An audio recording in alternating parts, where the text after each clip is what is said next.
Società Agricola San Silvestro è stata fondata da 5 soci nel 90 con l'idea di produrre conigli da carne, quindi, e questi 5 soci, 5 amici, hanno deciso di costruire questo capannone di 2700 metri quadri coperti, un capannone innovativo per gli anni, diciamo.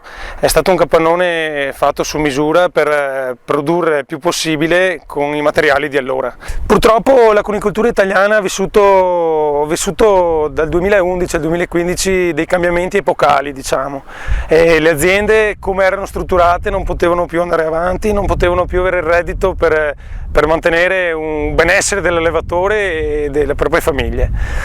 E ci siamo trovati un bivio molto importante, molto serio, e dovevamo decidere cosa fare, se continuare con questa nostra storia aziendale che durava da più di 30 anni o cambiare.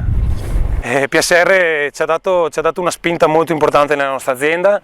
Abbiamo fatto domanda, abbiamo fatto questo progetto dove la nostra azienda doveva passare completamente in benessere animale, e con l'aggiunta di materiali per arrivare alla produzione di corrente, quindi impianto fotovoltaico, risparmio energetico dato dalle luci LED e tutta l'elettronica che il mondo in questo momento può dare. La gestione della ventilazione in remoto, quindi la possibilità di averlo nel telefono, la possibilità di essere sempre in azienda anche se fisicamente non presenti. Queste sono state delle cose importanti per noi, perché ci hanno fatto cambiare la mentalità sul produrre. Una volta producevamo e avevamo degli obiettivi, adesso li abbiamo completamente diversi. Abbiamo degli obiettivi più sulla qualità, anche sulla quantità, perché con il benessere tu riesci a produrre di più di una volta. Il nostro bilancio è incrementato del 50% da prima l'investimento adesso, quindi abbiamo prodotto molto di più di quello che producevamo una volta, però con una qualità maggiore.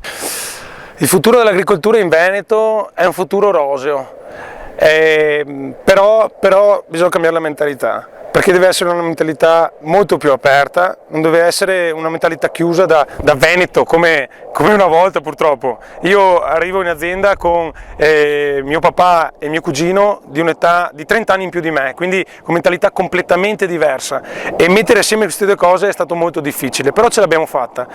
Abbiamo messo insieme le nostre due mentalità, la mia giovane, quindi molto intraprendente, molto positiva, molto propositiva contro la loro, che era una mentalità un po' più chiusa, una mentalità un po' più sul risparmiare, non sull'investire, e questa è stata la nostra forza.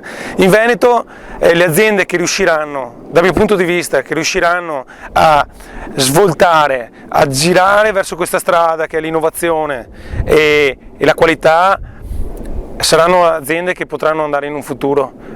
Secondo me non c'è problema in un futuro se le aziende riescono a fare questo.